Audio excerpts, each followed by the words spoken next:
ఇటీవల బీఆర్ఎస్ కు good bye చెప్పి కాంగ్రెస్ లో చేరిన కేసీఆర్ అత్యంత సన్నిహితుడు కె కేశవరావు ఆయన రాజ్యసభ సభ్యత్వానికి రాజీనామా చేయడంతో తెలంగాణలో రాజ్యసభ స్థానం ఖాళీ అయిన విషయం తెలిసిందే.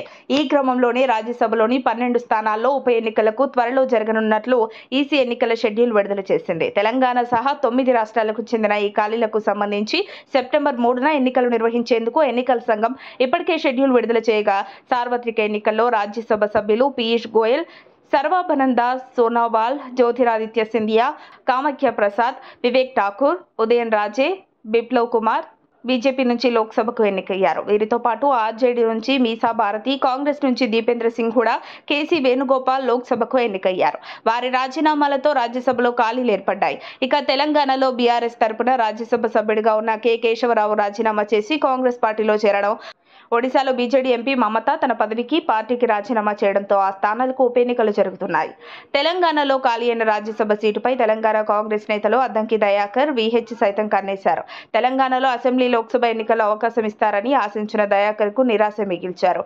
ఇప్పుడు రాజ్యసభ సీటు ఇస్తారని కొంతకాలంగా ప్రచారం జరిగినా మళ్లీ దయాకర్ అన్నకు నిరాశ మిగిల్చారు కాంగ్రెస్ అధిష్టానం. తెలంగాణ నుంచి రాజ్యసభ అభ్యర్థిగా అభిషేక్ మను సింఘ్వి పేరును కాంగ్రెస్ పార్టీ ఖరారు చేసింది.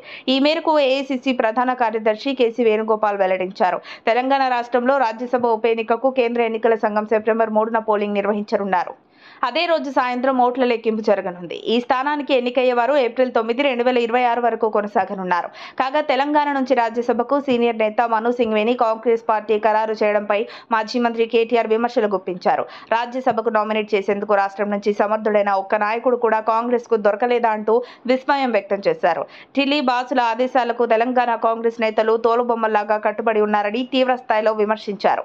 ఏదేమైనా గత 10 ఏళ్లు పార్టీ కోసం కష్టపడ్డ దయాకర్ కు కాంగ్రెస్ ప్రభుత్వంలో మంచి పదవి ఇవ్వాలని కాంగ్రెస్ శ్రేణులు సైతం కోరుకుంటున్నారు. మరి సీఎం రేవంత్ ఎలాంటి పదవి కట్టబెట్టనున్నారో చర్చనీయాంశంగా మారింది.